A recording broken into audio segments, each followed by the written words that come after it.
Welcome to the World Storytelling Cafe. And today, it's our one Sunday in the month where we are traveling the world. And I see we already have Texas and Lincolnshire with us, which is a pretty global spread, I think. and of course, the Melbournes. And of course, Morocco. Hello, Waleed. I'm sitting here in Glastonbury. We're on the Build Glastonbury Festival. I have people with me. This is Sarah. Hey, Sarah. Miles. This is Donald, who will tell us the story later.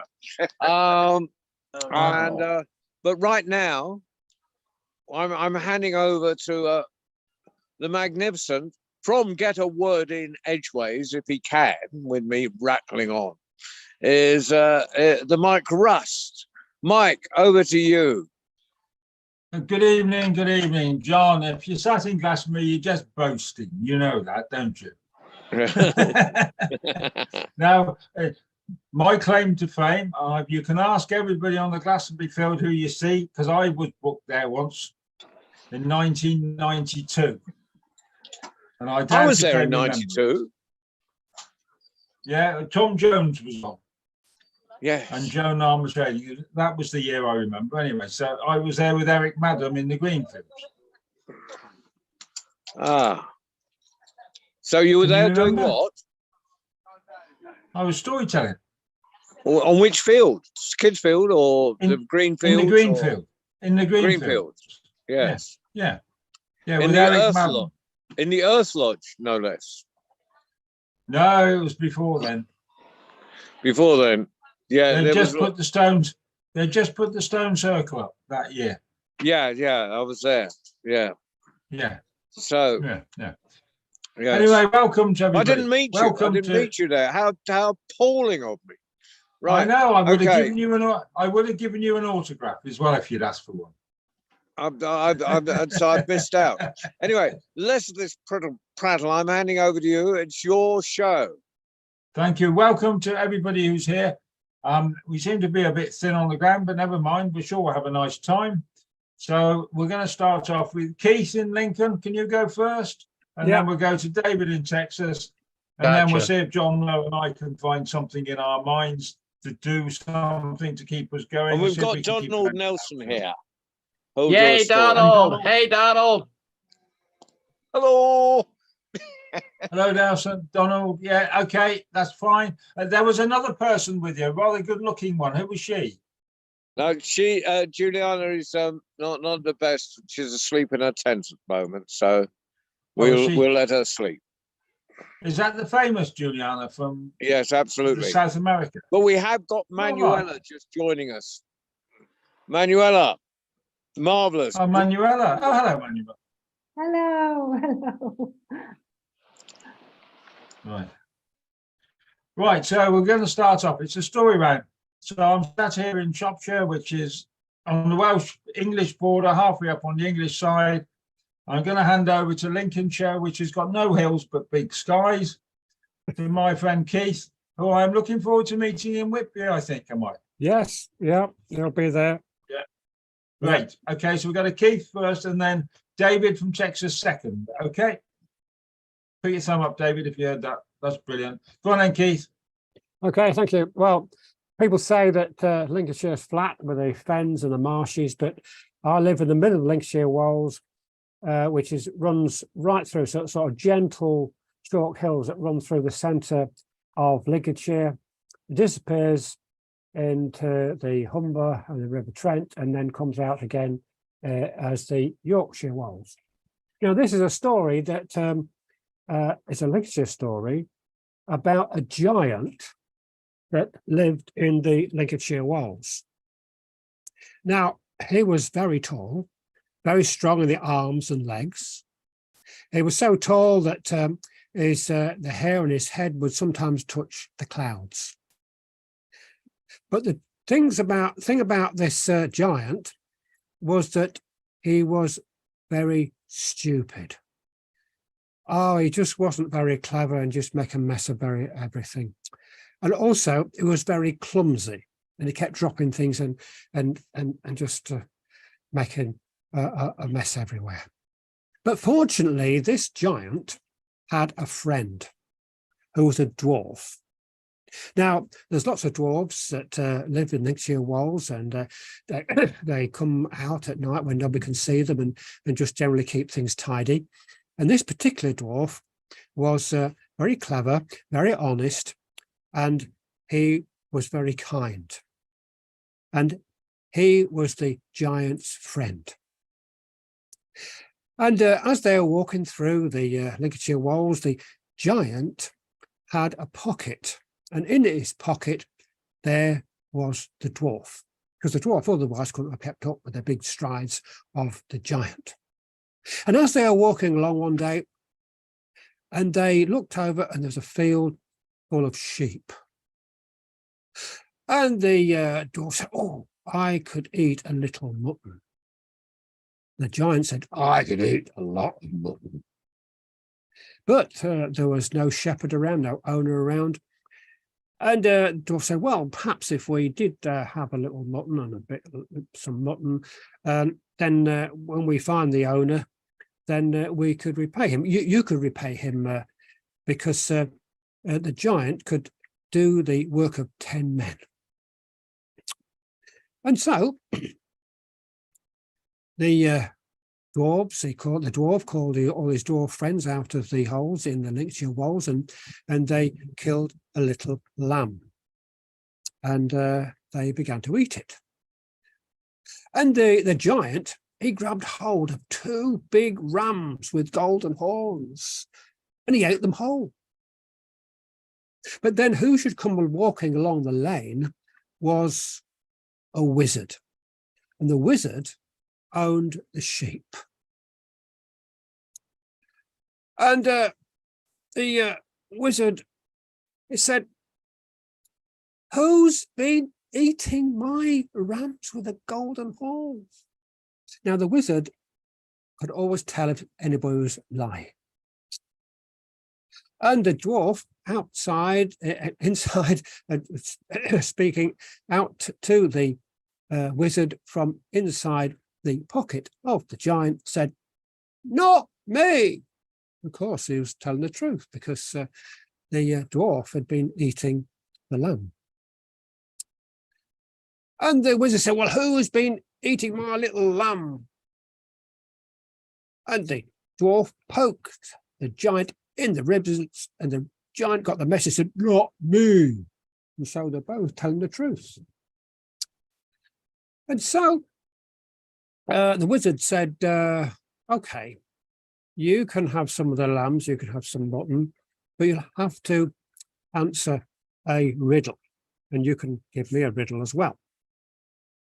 Now, what has cold feet, a cold head, is brown and dry, but not dead? Well, the giant had no idea, because he was stupid, but the dwarf spoke out from the pocket of the giant, saying, "It's a tree in winter." That's the right answer. But then the dwarf had to set a riddle. And he said, 2 for 1 and a small one for the rest. Something to eat for my pocket. Well, of course, the wizard had no idea, because the dwarf was referring to the meal they'd just eaten. And so the dwarf, he wandered off very grumpy. And with all this excitement, all the dwarfs came back, and they continued to eat their lamb, and the giant was getting very hungry. And in the next field, there was a big brown ox. And he went over, grabbed the ox, and ate it. But who should come back down the lane was the wizard. And all the dwarves, they disappeared when they saw the wizard coming back. And the wizard said, "Who's eaten my big brown ox?" Well, the stupid giant said, "Not me." But he was lying. And the wizard said, "Now you will work for me for 100 years. Now, the wizard was quite good natured, and he thought, well, of a benefit for the people of Lincolnshire. And the north of Lincolnshire is the River Trent, and over that there's the Lincolnshire, there's the Yorkshire Wolds, and the commission that the wizard gave to the giant was to go and collect some of the hills and some of the soil and the rocks in the southern part of Yorkshire and take them across the river and put them along the side of the Lincolnshire coast, Lincolnshire beach, because the River Trent was always trying to swamp and overcome the northern banks of the Lincolnshire to drown the God-fearing people of Lincolnshire. Well, with this protection from all these rocks and mounds and hills that the giant put there in place, it protected northern Lincolnshire. But this made the River Trent very, very angry. And once or twice a year, there's a big surge, a big tidal wave that will come down the river, trying to wash away those hills and drown the people of Lincolnshire. Now that's why there is that tidal surge. And all scientific explanations can be safely ignored. And that's the story of the giant and the dwarf, or some people call it In My Pocket. Well, thank you, Keith. That's a lovely story. I've never heard that before. That's a proper Lincolnshire one, that is. Yeah. In Shropshire, we call that a proper Lincolnshire one. I don't know what you call it. Proper Shropshire, proper Lincolnshire one, that is. Well done, well done. Love it. Right, so I'm going to go all the way over to Texas and the southern part of the United States of America. Now, Texas is about 42,000 times bigger than Shropshire. And it's got less people in it, probably, but that's about all I do know about it. Actually, I must admit, apart from what I see on cowboy films, which I'm sure is the truth. David, over to you, my friend. Oh, thank you, thank you. And there's one thing about Texas itself that I always like to say, that if you started at the state border in the east between Texas and Louisiana and drove straight across Texas to get to Texas and New Mexico, 10 hours later, you're still in Texas. That's how big it is. And it's not all desert and everything like that, because where I live, we're called the hill country, but enough of that. Right. Now, I have wondering what story I could tell, and I'm not quite certain which one. I think, Keith, you may have heard this, so I'm going to go ahead and tell it again anyway. And I'm telling it in accent and dialect, so you might just have to listen real hard. So this is it. This is called Sitting Up with the Dead. Now, what we got here is a thing called Sitting Up with the Dead. It's sort of like a wake, but you only have 2 or 3 people to make certain that the person is really dead and not just playing possum. But it just so happens that one day, out of nowhere, Marcel Dupuis just peeled right on over, just bam, right over on his face. Now, Marcel Dupuis had 3 sisters. They was triplets. There was Jolene, Aubergine, and Chlorine, and they lived with their Aunt Margarine. And everybody just thought they was the nicest people on the face of the earth. But when they found out that Marcel done died, they go running down to their cousins, Clovis and Eugene, and they say, Clovis, Eugene, come here now. Tell us, we got to tell you something. Get out here and listen to what we done got to say. So here comes Clovis and Eugene. Now, there's one thing you got to know about Clovis and Eugene. They weren't the brightest bulb on the tree. People said their mama dropped them on the head when they was young, but I'm not certain. Because when I taught school, my kids would say, don't worry about him, Mr. Thompson. He was hit by a car. But anyway, they were not the brightest people. And so Jolene, Aubergine, and Chlorine were just crying, and they said, Marcel done died. But they said, we got to do something. We got to have somebody sit up with him. We got to get somebody down to the funeral home. And I just don't know. And Clovis and Eugene said, y'all don't worry. We'll take care of it. So they went on down to the funeral parlor, and they talked with the mortician and the funeral director. And they said, well, our cousin Marcel done dropped over, and we want to sit up with him before you do your embalming and stuff. And the funeral director said, well, let me tell you what's going to happen. Y'all going to have to sit up in the back room, and it's going to be at night because we're just about to close. And there's going to be a small fridge table right there, and there's going to be some soda pop, and there's going to be some treats. You can have them. You can make you some coffee, but you're going to have to sit up with him because I am going to lock up tighter than a tick. And they said, okay, we'll do it. So here comes Marcel's body, and they take it back to the back room, and they lay it on some sort of slab or a table or something like that. And then there go Eugene and Clovis. And they're sitting in the back, and the funeral director comes in and says, now, boys, I'm getting ready to close up. So y'all going to be here by yourself with him. I want to make certain that you're okay with this. Yeah, we're okay. Don't worry about it. We're okay. We're okay. Then he said, now, you get you something to drink and something to snack on. But I'm not going to be back until 8 o'clock in the morning. So y'all going to be here. You know that. Yeah, we know. We told our cousins we was going to do it, so we're going to do it. So, as I was saying, the funeral director, he locked everything up. He turned out the lights, and he went on home. Well, be about an hour or so later, there was Eugene and Clovis sitting in the back with Marcel's body, and they were sitting there, and they had 2 or 3 big reds, which is a real bad soda pop, but anyway.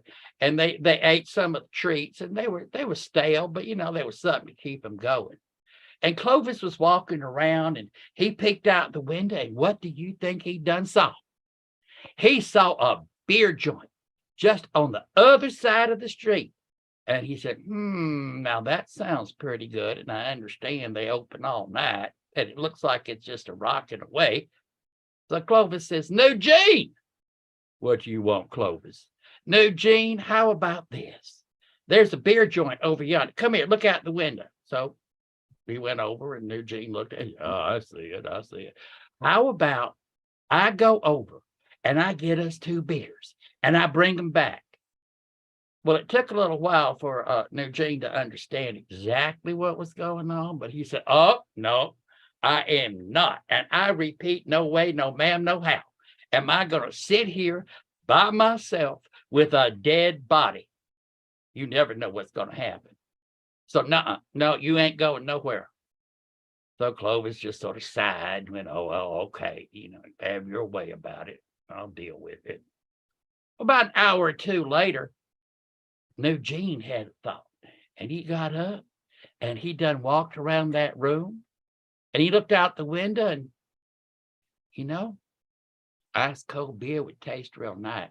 And on a side note, if any of y'all have ever had American beer, you got my sympathies. But anyway, he looked out and he said, hey, Clovis. Yeah, what you want, Eugene?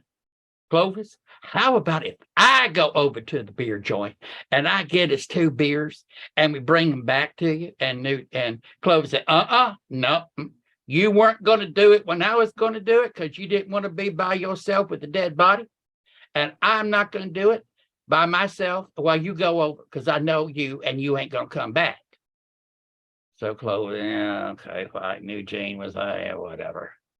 So they sat for a little while longer, and Clovis had an idea.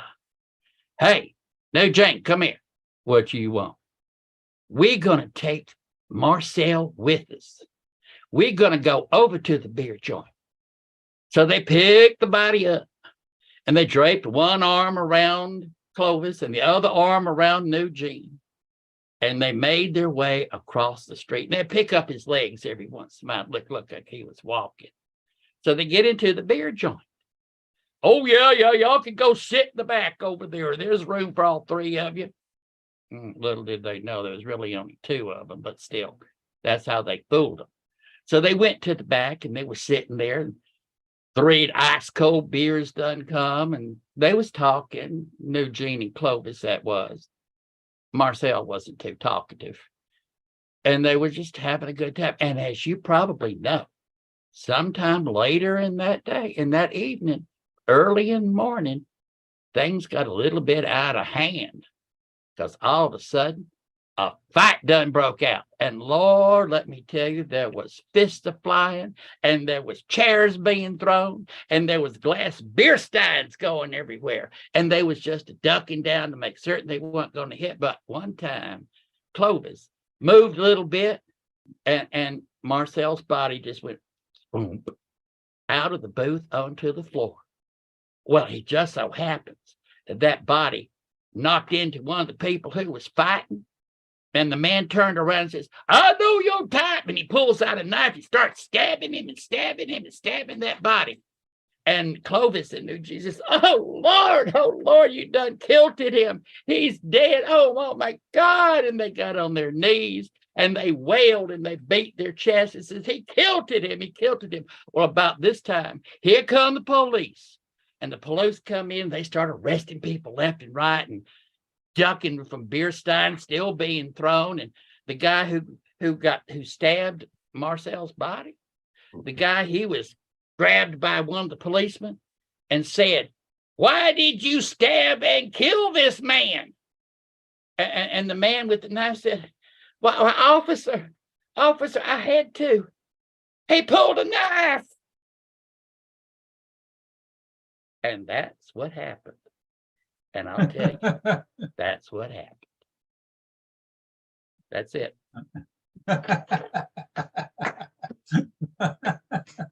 Right. Yeah, well, I'm sure that's in the archives of the county, that it's all written up and everything else, and I'll be looking forward to go and seeing it all written up by the sheriff at the time. I really would.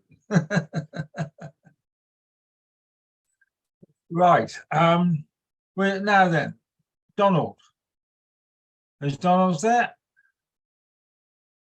I'll just unmute. I'll just unmute. Yeah. Now, Donald, are you? Yeah. Yes, Yeah. I'm you'll be ready. down the bottom corner. Yeah. Hello, Donald. Yeah. Hi there. Hello, everybody. I've not seen you for a few weeks, but been No. busy. Anyway, this is a story that I tell. It's always the first story I tell when I come to Glastonbury, and it's about Angus and Mary. And Angus and Mary had a croft. Now, if you don't know what a croft is, it's a small farm. And Angus and Mary grew some vegetables, but Mary looked after the vegetable garden and Angus looked after the animals. And there's some sheep, some cows, a horse, a cat, a dog, and some chickens. And Mary, in her vegetable garden, grew peas and cabbage and all sorts of anything you would grow in a garden. Anyway, Mary loved her garden, and she grew some of the best vegetables that in the area. Her peas were fantastic, her cabbage was fantastic, her carrots were fantastic, but her potatoes were the best. Everyone loved Mary's potatoes. Now, Mary had a fence round her garden because not only did Angus have some cows, some sheep, some chickens, a cat and a dog, he also had a goat. And this goat was called Gussie Goat, or better known as Greedy Gussie Goat, because Greedy Gussie Goat would eat everything. He would eat things out the waste bin. He would eat all the grass in the garden, which was quite good because it saved them mowing the garden. He even ate a pair of Angus's underpants from the washing line, but at least they were clean. Well, anyway, one day Angus was down in the fields looking after the animals, and Mary was up in the vegetable garden, and she saw the post van coming down the street, and she was waiting for a delivery. So, I'll run down there quickly. get the delivery, come back, do my work. But one thing she forgot to do,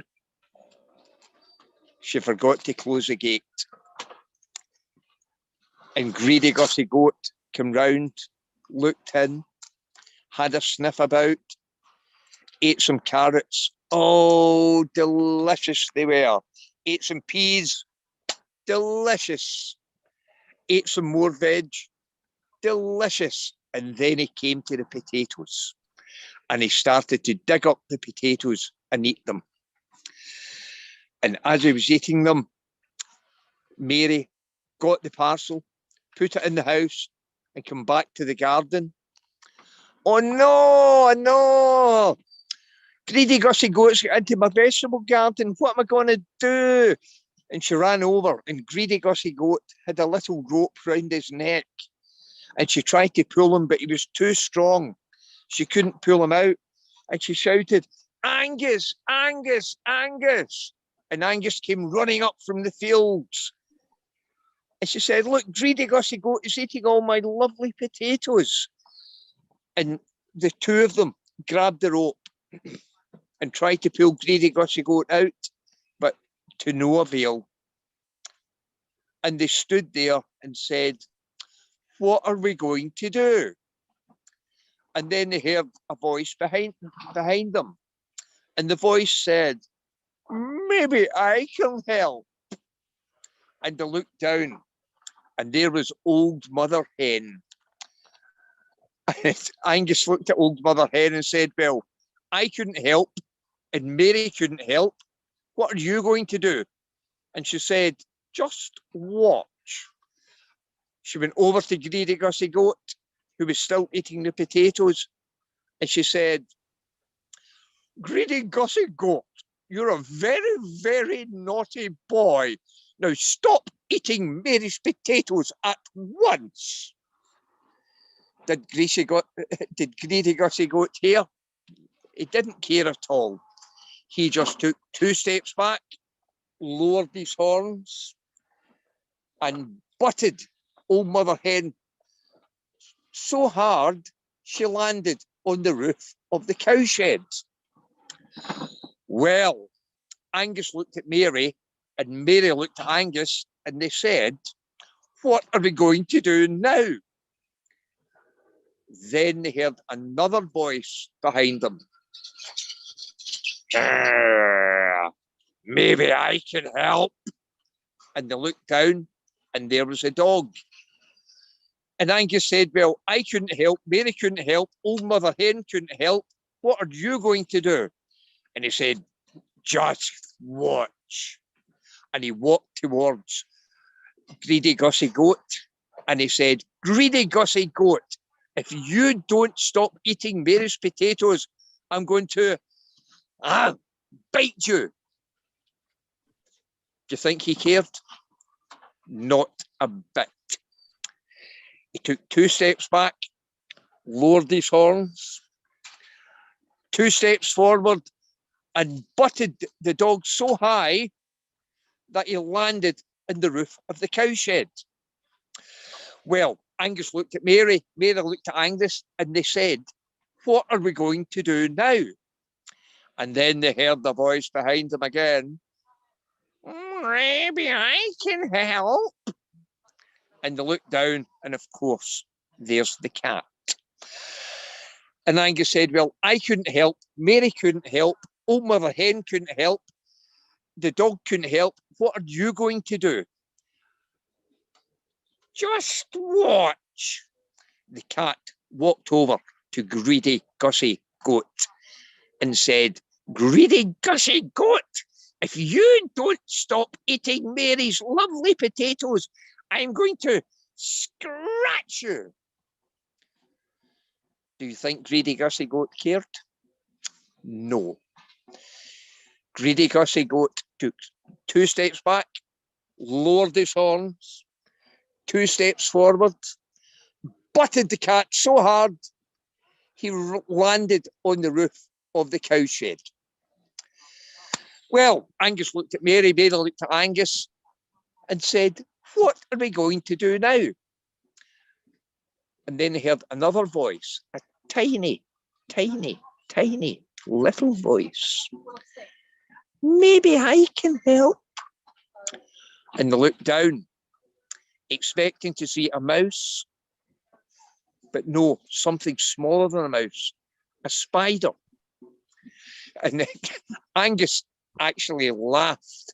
He said, well, I couldn't help, Mary couldn't help, Old Mother Hen couldn't help, the dog couldn't help, the cat couldn't help. What are you going to do? And the spider said, watch and learn.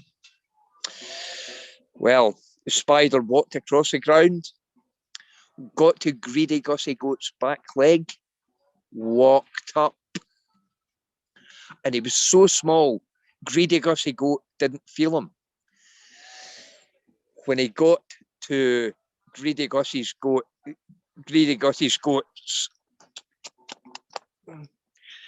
he dug his legs in. 1, 2, 3, 4, 5, 6, 7, 8.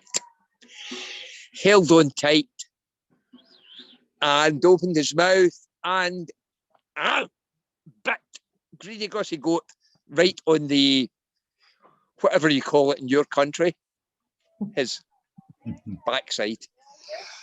And Greedy Gussie Goat went, ah! And screamed so hard and jumped. And he landed up on the roof of the cow shed.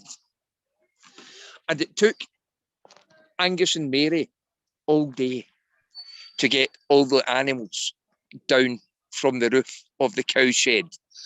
But from that day on, Mary didn't need a fence round her vegetable garden. Greedy Gussie Goat had learned his lesson not to get in there again. But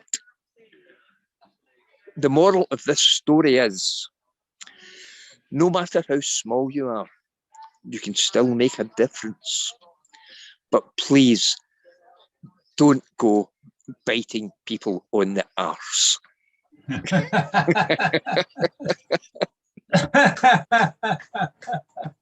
Oh, Thank Donald, you, that was everybody. lovely. Thank you very much. Yeah.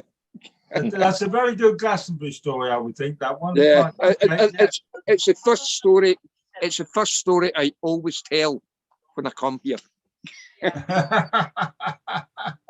Right, so John, I'm going to go to Norman Perry next because Norman's got to go early. So I'm going to go to Norman Perry, then I'm going to go to Manuela, if that's okay, Manuela. So Norman, That works for me. and then we'll go to you, okay? Well, So, okay, so Norman, over to you. thanks, Mike. Yeah, bit of misscheduling. I did send a message to my friend saying I'd be late, so it's not as bad. But we're getting together before my big trip, which is getting too close. And am I prepared? No. But So where are you going this year? good question. The plane lands in Glasgow. The place I'm staying at for 3 months is in a place called Walkerburn, south of Edinburgh. And each time I check to see where I want to go elsewhere in England, I'm appalled by how far and long it will take to get there. So, but I wanted peace and quiet, and Walkerburn is, I'm told, is that they have it trucked in every week. Peace and quiet. Right. Yeah. In fact, they say there's just a little too much of it. But, No, Norman, my niece lives nearby, oh, so please let's meet up. I'm hoping so. I plan to do a little bit of walking because there's too much of me below this right here. But I'm wearing my World Cafe T-shirt, if you can see it. Right, cool. So that's one way I'm preparing. And the story I wanted to tell is reminded. Yeah, please meet up. We will meet up. Oh yes, Yeah. for sure. Okay. I'll run. You'll find me on wandering along the road somewhere. Giants. You know, giants. There's lots of stories. This is one of my favorite stories about giants, and I feel a bit sad about it because, well, you'll see why. In the beginning, Nyambe, the sky god, created the world, and there was men and women and children, and the men herded cattle and got pastures where the cattle grew sleek and fat, eating the grass. And because Nyambe liked to balance things out, Nyambe created giants. But lacking a little bit of imagination, he simply took men and women and made them much bigger. And that's it. And they had cattle. And their cattle grew sleek and fat upon grazing upon the pastures and drinking the water, until one day there were so many giants and so many men and so much cattle that water started to become scarce. And the giants, being much bigger and stronger, were able to drive the men away, and so that they suffered. And the giants took all the land, all the water, and all the pasture. So the men went to Nyambe, the sky god, to complain. Nyambe listened to them. And the men said, "It is not right that they do not share with us." Nyambe agreed with that. So he went to the giants. He called them together. He said, "You have been taking far too much. You take all the land, you take all the water, and your cattle are pushing aside the cattle of the men. I made you both. You must learn to share." The giants replied, saying, "Yes, you made us, but you also made us big and strong, and we use that strength. We use that strength to get what is our own." Nyambe looked at them and realized what they were like and said, "Yes, you're right. I made you big and strong, and I see that I've made a mistake. So I'm going to give you a choice. I'm going to remove you from the world, but you will choose how you're to be taken out of this world." The giants wondered at this riddle. "They'll give us a choice?" "Yes. You will be taken out of this world by either a blessing or a curse. Choose." The giants spoke among themselves and said, "What harm can come from a blessing?" And so they turned to Nyambe and said, "We will take the blessing." "Ah," said Nyambe, "what is it you value the most?" "Well, cows," said the giants, "for that is our wealth. And sons, for the sons are our future." "Yes, cattle and sons." "Very well," said Nyambe. "That's what you shall have. Cattle and sons. This is your blessing." And the giants wondered at the sadness in his voice, but soon they understood. For when the next generation of cows gave birth, they gave birth only to bulls. No cows. I'm sorry. They gave birth only to cows, no bulls. And when their women gave birth to children, they gave birth only to sons. There were no women for them to marry. And the giants understood the blessing of Nyambe and how it would take them out of this world. For without women to be brides for their sons, without bulls for their cattle, they would soon fade away like the wind. And so they prepared to leave this world. They dug into the ground and they took huge slabs of rock and they made themselves tombs. And they lifted the slabs of rock like lids and they walked into the tombs. They laid down the slabs of rock and they left this world as Nyambe said they would. That is why there are no giants in this world. And that is also why you see these large piles of rocks, of walls and roofs. And the people see these tombs and remember, be careful of blessings and curses. Wow, thank you, Martin. Thank you, Norman. That's lovely. Thank you very much. Thanks, Thank Norman. you for being here. We will see you once more in July, but we're not here for August, okay? Yeah, And we're I would back hope again to in see you. September. Yeah, once I'm settled down in Walkerton, I'll have an internet connection again. So Yeah, thank but you for. you get hold of me because I'm sure we'll get to meet at some point. Okay. I'm if you're ever sure. here. Yeah, Well, I'd beer's love to. on me. Okay. See you later. Well, I only drink gallons at a time. Okay. Okay. Remind me. Okay. Right, Manuela, Bye. it is. You're looking as beautiful as ever. Thank Oh, you. I wasn't really prepared because I've been missing for a while, so I just came to listen in. But last month here in Italy, where I'm based, was Mother's Day, and I learnt a story from a Japanese student. So it's a Japanese folk tale. And it's the second time I'm telling it, so it might not be crafted as well as it should, but it's a tale of a mother and her son and their love for one another. And it has other messages which I'm sure you'll appreciate later. So I'll start. Long ago, there lived at the foot of the mountain a poor farmer and his aged widowed mother. They owned a bit of land which supplied them with food, and they were humble and peaceful, but happy. The province where they lived was called Shining.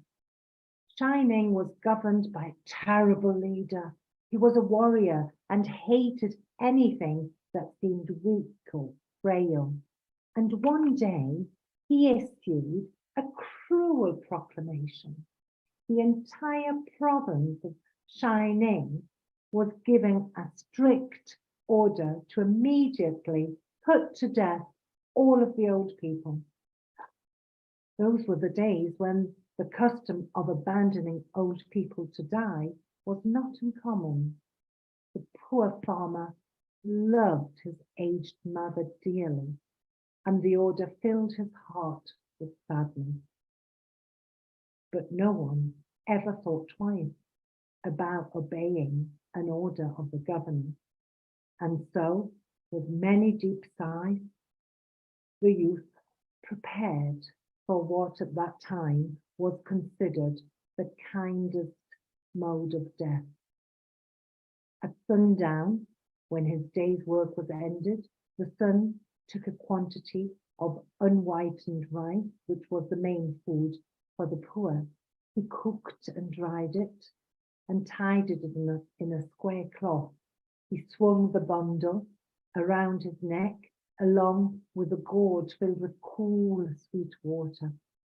Then he lifted his helpless old mother to his back and started on his long, painful journey up the mountain. The road was long and steep. It was crossed and recrossed by many paths made by the hunters and woodcutters. One path or another, it mattered not to the young man as long as he went up and up. And on he went, ever upward, towards the high, bare top of what is known as Obatsuyama, the mountain of the abandoning of the aged. The eyes of the old mother were not so dim, but that they noted the reckless hastening from one path to another. Her loving heart grew anxious. The son did not know the mountain's many paths, and his return might be dangerous for him. So she stretched forth for some twigs. She snapped some twigs from the tree, from the bushes of the tree, so as they passed, going upwards towards the mountain. And as she took the twigs, she quietly dropped them a handful at a time, every few steps of the way, so that as they climbed, the narrow path behind them was dotted at frequent intervals with tiny little piles of twigs. At last, the summit was reached. Weary and heartsick, the youth gently set down his mother and quietly prepared a place of comfort as his last duty to the loved one. Gathering fallen pine needles, he made a soft cushion and tenderly lifted his old mother onto it. He wrapped her padded coat more closely about the stooping shoulders, and with tearful eye and aching heart, he said farewell. The trembling mother's voice was full of unselfish love as she gave her last advice. The mountain road is full of dangers, my son. Look carefully and follow the path that tracks the pile of twigs. They will guide you down. The sun surprised eyes look back over the path. Then at the poor old shriveled hands, all scratched and soiled by her work of love, his heart broke. Bowing to the ground, the son cried out, "Oh, honorable mother, your kindness breaks my heart. I will not leave you. Together we will follow the path of twigs, and together we will die." And once more he carried her. How light she seemed now, and hastened down the path through the shadows and the moonlight to the little hut in the valley. Beneath the kitchen floor was a walled closet for food, which was covered and hidden from view, always watching and fearing she would be discovered. Time passed. He was beginning to feel safe when again the governor set forth another unreasonable order, seemingly as a boast of his power. His demand this time was that his subjects should present him with a rope of ashes. The entire province trembled with dread. The order must be obeyed, yet who in all Shining could make a rope of ashes? One night, in great distress, the son whispered the news to his hidden mother. And the mother said, "Wait," she said, "I will think. On the second day, she told him what to do. "Make a rope of twisted straw," she said, "then stretch it up upon a row of flat stones and burn it on a windless night. Call the people." They all gathered, and they did exactly what the aged mother had told them. And when the blaze died down, there upon the stone, with every twist and fibre showing perfectly, lay a rope of ashes. The governor was impressed and pleased at the wit of the youth, and he praised him greatly, but he demanded to know where he had obtained his wisdom. "Alas," cried the farmer, "alas, the truth must be told." And with deep bow, he related his story. The governor listened and then meditated in silence. Finally, he lifted his head The province of shining needs more than the strength of youth, he said gravely. Hark, that I should have forgotten the well-known saying, with the crown of snow there cometh wisdom. That very hour the cruel law was abolished, and the custom drifted so far into the past that only its legend remains. Thank you. Oh, Thanks. that was Manuela. That's lovely. And we've got one Still that's working on it. yeah, no, it's a lovely story and it's well told. We've got one that's very similar, I think, which John might know and Keith might know, but I'll tell it to you now. Do you see what you think about it? Because Yes. as I live here on the Welsh Marsh, we call it, and the marsh is the very, very old name for a boundary. Right, so you've got the Scottish marshes and the Welsh marsh. The Scottish have got 3 marsh and we have 1 marsh. But between England and Wales, the border was here, and these were back in the olden days, where the olden days are before the old days, but after the old days, but before the olden days. But there was a little farmstead, you'd call it. This little cross, they call it in Scotland. It's just a little farm up in the hills, and they had a few sheep, and they had a few, the big beasts and the little beasts, we call them. The big beasts, they would be the cattle, and they would be the pigs and things like that. And the little beasts, well, they'd be the poultry. That's the turkeys and the geeses and the chickens and things like that. But the winter came down one day, and it was really, really cold, and they had a really bad time. And then there was a drought, and then there was another time, and then there was a drought. And things were looking really bleak as the winter came in on the 3rd winter. And the snow came in and everything else. And the guy there, because there was the 3 generations, there was the guy who was doing the work, his father had done the work, and his little boy who was going to do the work. And there was various young and old ladies with him as well. But he turned round to his father and he said, I've looked at all the food, and we have enough food for 7 of us. And there's 8. So one of us must leave. Now have a look at everybody else, and you've had your life. And everybody here has got a life to come. So we're going to have to ask you, Father, would you leave and make the journey a long journey? So if you do come back in the spring, we'll be pleased to see you, but somehow we're not expecting you to see you in the spring. And the father, he was sitting by the fire, and he was old, and he was a bit crocked up anyway. He nodded quietly, and he looked round all the people he loved, and he turned round and he said, listen, he said, I will do this thing for my family, but can I have a blanket, please? So I can just cover myself, and so I can get away and get down a bit lower.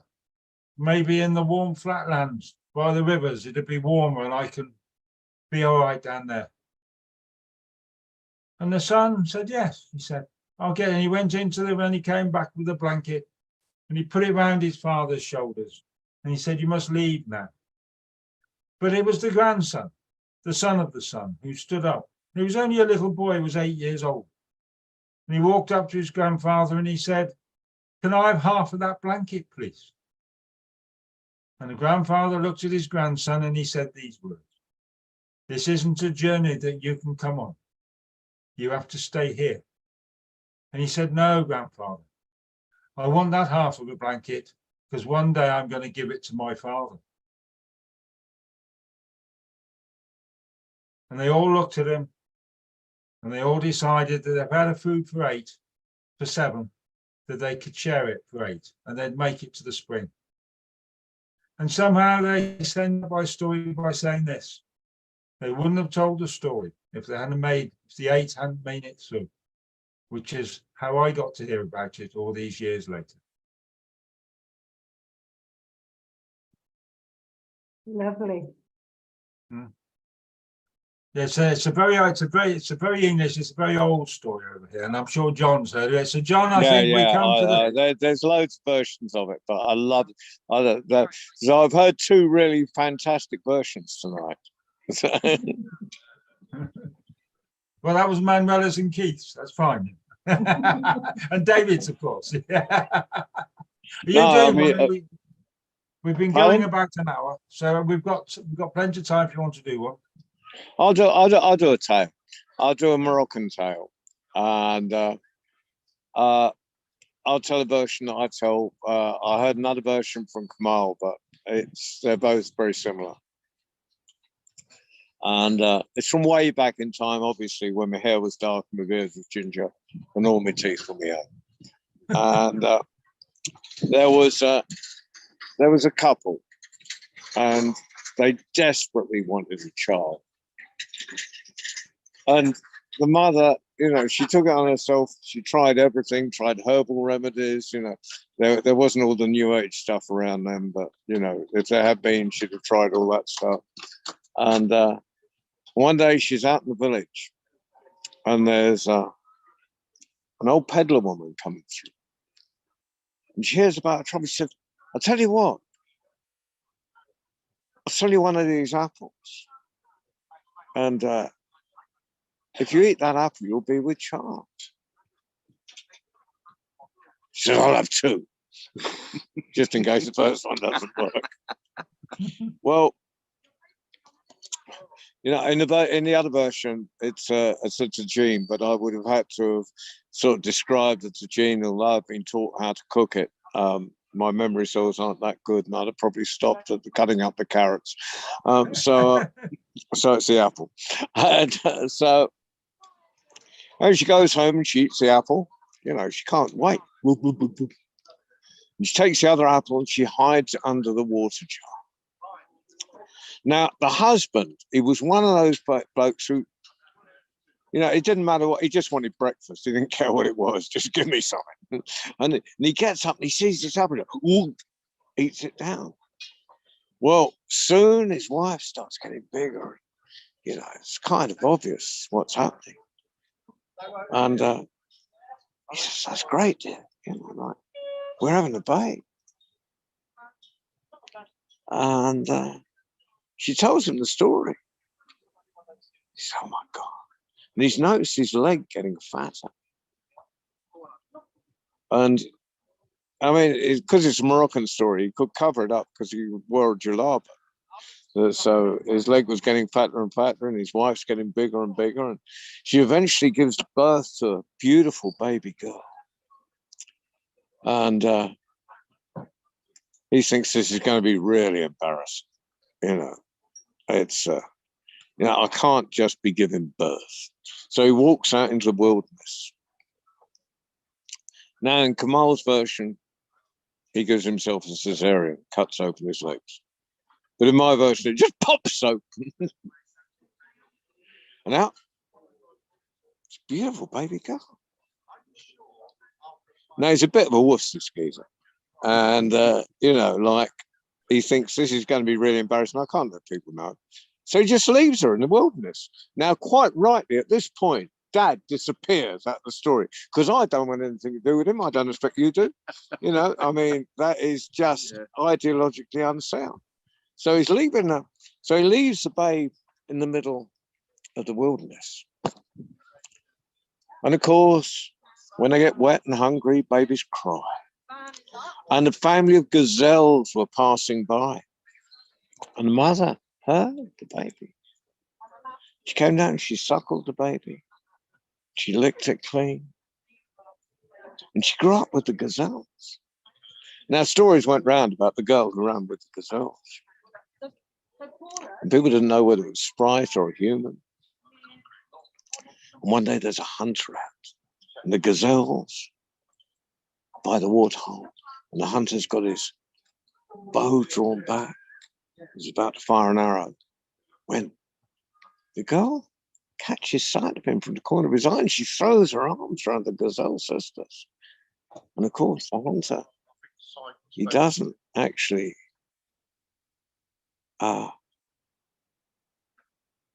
he doesn't fire, obviously, but he goes back to the prince. And he says about this beautiful girl. And the prince wants to know whether she's a sprite, a sprite or a human. And he goes to a wise uncle. Now, I know in most stories a wise woman, but in this, there are a few wise blokes around this world. You know, maybe not many. Otherwise, so he says, how will I know whether she's a sprite or a human? And the uncle said, it's simple. Sprites can't eat salt.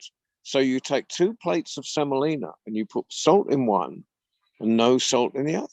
And if she eats the one with salt in, she's a human being. She's a proper girl. So anyway, he goes down to water hole. He puts 2 plates of semolina out. She's never seen anything like this before, but she dips her finger in. The one without salt's all right. You know, I mean, if you're hungry, you eat anything. But she tastes the one, marvelous. She had it all down. Now he's really pleased. Whoa, she's a proper girl. She's not a sprite. Fantastic. And he steps out. Well, she's not afraid of anything. They look at each other, you know, it's, and she's not afraid. And he calls his horse and she's still not afraid. And she gets on behind him and ride back. And of course, they're married. And actually, they go into a room and they don't come out for a week. Now, he happens to have a few, because it's that time, he has a few other wives. And the other wives are getting really jealous. They can't. Well, you know, the wedding was just more fantastic than anything we'd ever had. You know, we were talking about the feast we had in Marrakesh, but if you take those and multiply it by 1,000, it was about the level of that wedding. And and they said, you know, like, he went into a room with us and he came out in a day. He's been with her for a week. So when she came out, you know, he saw the jealousy in his wife's eyes. And he ordered a pavilion to be built at the bottom of the garden, so him and his new wife could live in it. Well, Dad, the king, probably a sultan at that time, and you know, he was about as sensitive as the average dad, and he didn't realize what was going on with his son. He sent him on business to the far side of the kingdom. And he's a bit worried about leaving his new wife, but he said, look, just look after her to the other wives. And they pretended to be her friend. And there was one day and they were combing out her long hair. And you know, when you've got long hair, you get the odd tangle. You have to put the brush or the comb through it. Well, every time they got to that, they took a pin and stuck it in her head, because she wouldn't know the difference. It would just feel like hair being pulled. So it was tangle after tangle, pin after pin, tangle after tangle, pin after pin, or needle after needle, tangle after tangle, needle after needle. As the last needle went in, she turned into a dove and flew off. Well, the builders continued building the pavilion. But every night, the dove would come back, born of an apple from the leg of a man. I married a prince, his wives were cruel to me, walls fall down. And every morning the builders would come out, the walls would be falling down. And of course the builders were sacked and there were new builders employed, but the same thing happened. And eventually the prince came back and he asked where his wife was, or his new wife. And they said, well, we woke up one morning and she'd grown hooves and she'd run off with the gazelles. Well, he's a bloke, isn't he? So he just sulks. He walks around the palace for a little bit, bottom lip dragging along around the palace behind him. And then he goes and he sits under the wall, or what, the rubble. And he doesn't even notice the builders building the wall up. He doesn't notice when the dove comes down the night. Born from an apple from the leg of a man, I married a prince. His wives were cruel to me. Walls fall down. When she's looking at him, she thinks, you know, he's not totally conscious here, is he? So the next day, she comes back and she sits on his lap. And you know, if you've got a pet and you're feeling sad, you just stroke it. And it just, all the sadness disappears. And he just started stroking the top of her head just with one finger. And he felt the needles. And he started pulling out needle after needle, needle after needle, needle after needle. And as the last needle pulled out, She turned back into his wife. The pavilion was instantly built behind. It was a pavilion of gold. And as for the other wives, I don't know what happened to them. Now, they could have been put into barrels of nails and cast out to sea, but if they'd been married to the Sultan of Brunei, and I know this is true because I've been to Brunei, every time he gets a divorce, he builds a palace for his ex-wife, which I don't think is a bad deal. It's almost worth getting married for a few weeks to get a free palace. But he might have done that, or he might have put them in barrels. Yeah. I don't know. But all I know is that him and his new wife, the Gazelle Girl, lived happily for the rest of their lives.